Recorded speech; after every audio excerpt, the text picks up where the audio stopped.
un intero comparto legato al mondo produttivo rurale, agropastorale, artigianato, servizi,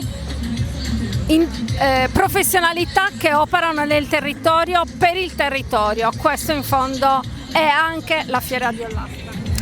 Forse soprattutto, cioè non solo una festa, non solo un luogo di ritrovo che per tante famiglie ormai è tradizione da generazioni, no? Ma anche qualcosa che comunque ci permette di mettere in mostra anche il livello di crescita che il comparto agropastorale sta maturando, il livello di specializzazione, il livello di tecnica che stiamo riuscendo a portare all'interno delle nostre aziende. Sappiamo che sono tutte cose non facili in un comparto così fortemente pervaso dalla tradizione anche nella gestione dell'impresa. Quindi il nostro traguardo, ciò a cui noi puntiamo, è far crescere i nostri imprenditori agricoli, formare nuove generazioni di imprenditori agricoli che riescano ad affrontare il mercato e l'attività aziendale con gli strumenti che servono per poter essere dei giocatori importanti e soprattutto riuscire a portare la nostra qualità nei mercati che contano.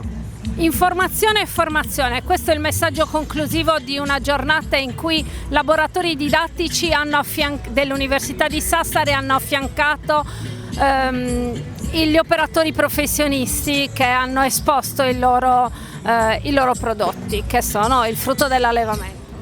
La formazione, non finiremo mai di dire quanto è importante formare gli operatori, quanto è importante operare perché siano consapevoli degli strumenti che hanno a disposizione, mettere noi a nostra volta a disposizione loro strumenti per incentivare l'attività aziendale, ma soprattutto investire sulla loro formazione, investire sulla loro crescita professionale, sulla loro capacità di sfruttare l'innovazione e le innovazioni che riguardano il comparto, che sono tantissime. Ogni anno vediamo venire fuori delle scoperte fondamentali, dall'uso dei droni passando per le innovazioni della chimica, l'intelligenza artificiale applicata anche all'agricoltura.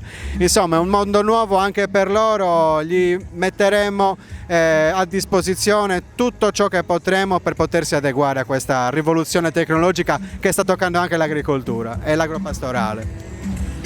Parliamo di loro e non di noi.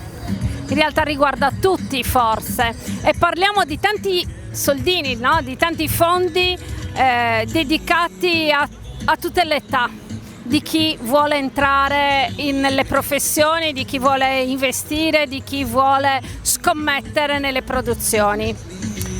Ma i ragazzi che abbiamo sentito, le imprenditrici e gli imprenditori ci dicono: ascoltateci per poter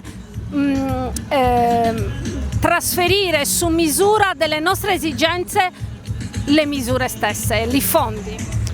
Parliamo di loro, sì, sicuramente è un mondo splendido, ne parlavamo prima, è un mondo splendido, così articolato, così sfaccettato, così popolato anche di persone e di personalità. Sicuramente dobbiamo lavorare per essere quanto più vicini e coscienti delle loro esigenze. Quindi è chiaro che anche le misure che stiamo mettendo in campo devono e dovranno essere uniformate a ciò che gli operatori richiedono. Abbiamo delle misure importanti, aperto il bando per la SRD 01, una misura attesissima. Ancora più atteso era il nuovo bando del primo insediamento che mancava da anni e con il quale vorremmo dare risposte più celeri e immediate rispetto a quello che è stato il bando precedente. Tante cose, tanta attività di confronto che devo dire la Giunta, come anche il Consiglio regionale, nelle sedi in cui si trova a discutere in maniera concertata i provvedimenti che in Consiglio passano, la Giunta sta portando avanti anche nei territori, un'attività di confronto ma su tutti i temi, non solo sull'agricoltura. Veniamo da 2 cicli di incontri importantissimi per quanto riguarda la sanità, faccio un esempio, con la Presidente stessa sul campo per seguire e confrontarsi con i territori. L'assessore ugualmente sta facendo, l'assessore agricoltura, un grande lavoro, ma mi sento di dire che tutta la Giunta sta materialmente riuscendo a rappresentare quanto per noi in termini di principio politico è importante il contatto con la realtà, il contatto con le realtà produttive, avere contezza dei mondi, del mondo, delle situazioni, dei contesti che stiamo andando a incidere con le misure che possiamo mettere in campo, e sicuramente l'agricoltura è qualcosa sulla quale è indispensabile maturare un livello adeguato di consapevolezza e coscienza.